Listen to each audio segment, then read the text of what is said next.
Olá, olá, meus amigos, bom dia, boa tarde, boa noite, boa madrugada. Meu nome é Luciano Figueiredo, sou professor de Direito Civil do Complexo de Ensino Renato Saraiva. É um enorme prazer estar aqui hoje com este novo programa, que já é um sucesso aí nas redes sociais e no CSTV, O que estudar em? Hoje, obviamente, com a matéria e a cadeira do Direito Civil. Gente, haja vista o objetivo e a proposta do programa, eu vou passear aqui por um breve edital que eu mesmo montei para vocês, no qual nós temos os principais tópicos do direito civil em relação a concursos voltados para a área dos tribunais, para áreas relativas a técnicos e analistas, de forma a lhe dar um bom direcionamento acerca daquilo que vem reiteradamente caindo nas provas, bem como o foco do estudo, por onde estudar, o que direcionar. O primeiro tema que eu vou trabalhar aqui com os senhores, nesta nossa proposta, é justamente a Lei de Introdução às Normas do Direito Brasileiro. A Lei de Introdução às Normas do Direito Brasileiro, que em outros tempos, lá nos idos, até os idos de 2010, era chamada de Lei de Introdução ao Código Civil. Todavia, em virtude de uma mudança, repito, ocorrida em 2010, ela deixou de ser batizada como Lei de Introdução ao Código Civil e passou a ser, agora, doravante chamada como Lei de Introdução às Normas do Direito Brasileiro. E esta mudança é uma mudança que ela veio, eu diria, em uma excelente hora. Aliás, eu diria que ela veio até depois da hora. Ela veio depois da hora porque, em verdade, esta lei de introdução, ela não se aplica apenas ao direito civil. Ela se aplica ao direito como um todo. Daí porque eu reputo o estudo desta matéria como de suma importância quando está presente no seu edital. De suma importância porque ele ajudará não só na prova de direito civil, mas lhe ajudará na prova de direito administrativo, lhe ajudará na prova de direito constitucional, lhe ajudará, enfim, em todas as cadeiras pertinentes ao ramo jurídico.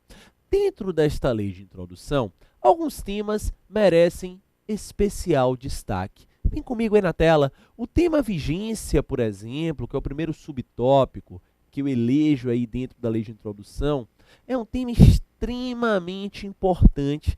Ele está tratado, senhores, nos artigos 1º e 2º da Lei de Introdução.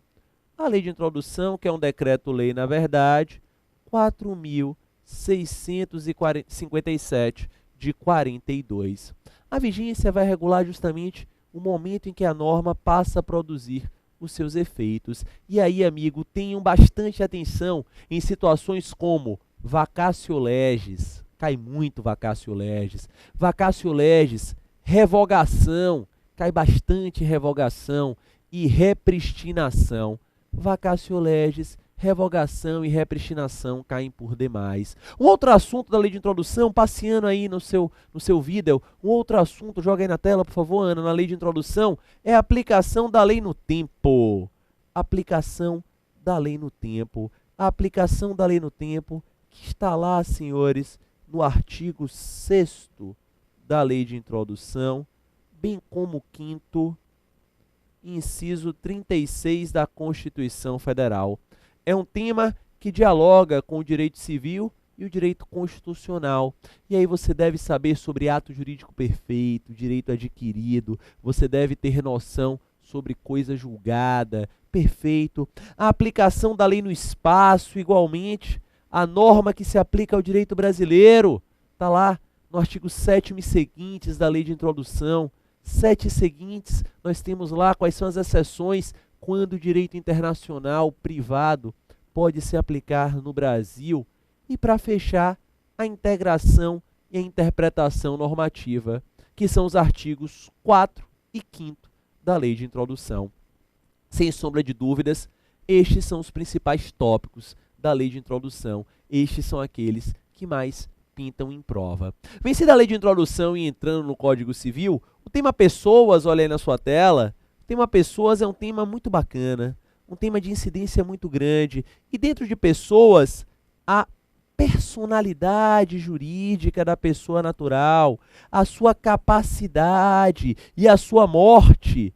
Seguramente, personalidade jurídica, capacidade e morte caem por demais, aparecem por demais nas provas. Quem são os incapazes? Quem são os absolutamente incapazes? Quem são os relativamente incapazes? Quando a pessoa ganha sua personalidade, quando ela perde. Em relação às pessoas jurídicas, as fundações e as associações são muito lembradas. Fundações e associações são bastante lembradas. Quais são os seus atos constitutivos, né? Que no caso são os estatutos, se há ou não direitos e deveres, se há ou não finalidade lucrativa, são sempre bem lembradas.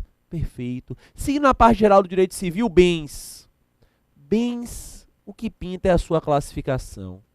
E a classificação dos bens, que eu detalho um pouco aí no nosso edital, é um tema muito recorrente, é um tema muito dogmático.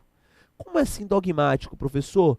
É um tema que cai efetivamente de forma preponderante o texto de lei, o nosso Código Civil, de maneira que uma leitura obrigatória do artigo 79 e seguintes perpassa por estes conteúdos, perpassa por estes assuntos, lhe diz o que são bens móveis, bens imóveis, bens consumíveis, bens fungíveis, está tudo lá. Ainda na parte geral, os negócios jurídicos. Há um negócio que é a base do contrato, um negócio que é a base do testamento, um negócio, em especial, as suas nulidades e os erros, dolos, enfim, os seus vícios. Então, dentro do negócio jurídico, foca aí nas nulidades, nas invalidades absolutas, relativas, nos defeitos do negócio. Erro, dolo, coação, estado de perigo, pintam demais a prova. Fechando com chave de ouro a parte geral, prescrição e decadência. Prescrição e decadência, o que são? Quais são os seus prazos? Quando se interrompem, quando se suspendem, quando se impedem? Tudo aí no seu material de apoio, tá aí na sua tela, olha lá, vem comigo. São efetivamente conceitos, prazos e as causas. É aquilo que as provas mais trabalham. A parte geral é um lugar comum em todo concurso. E o que vimos até agora aí foi a sua parte geral, de pessoas até prescrição e decadência, e lei de introdução, de certa maneira também, passeando pela teoria geral do direito civil, pinta em praticamente todas as provas. Na parte especial, algumas variações de editais, mas o que você pode tirar de uníssono são as obrigações, os contratos e a responsabilidade civil. Obrigações, contratos e responsabilidade. Dentro de obrigações, as modalidades. Dar coisa certa ou dar coisa incerta, o fazer, não fazer, as solidárias, as alternativas. As provas exploram demais estas modalidades e o pagamento. Como se dá o adimplemento obrigacional. Dentro dos contratos, a sua formação, o que é o contrato preliminar, os seus vícios redibitórios, a sua evicção, quando se extingue. Perfeito. E na responsabilidade civil, senhores, especial e redobrada atenção à responsabilidade civil objetiva, às excludentes de responsabilidade civil e à responsabilidade civil por fato de terceiro. Objetiva, excludentes e por fato de terceiro. Perfeito. Você tem aí detalhado, arraigado aquilo que efetivamente as provas vêm mais cobrando. Dentro dessa cobrança de prova, você deve ter especial atenção ao texto legislativo.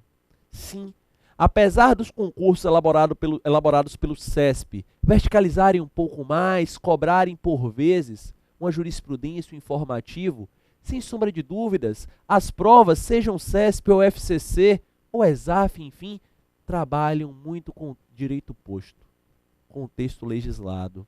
Então, a análise do direito positivo, somada a uma boa resolução de questões e um bom acompanhamento de um curso teórico, são fundamentais para a sua aprovação.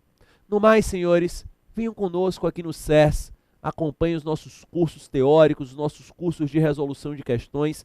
Há um curso, sem dúvida, sob medida para a sua aprovação. Nos acompanhe ainda no SERS TV, lá no YouTube, onde você tem acesso a um amplo conteúdo gratuito, bem como nas redes sociais, Facebook, Instagram. Seguramente estaremos juntos. Um beijo no seu coração e nos veremos em breve.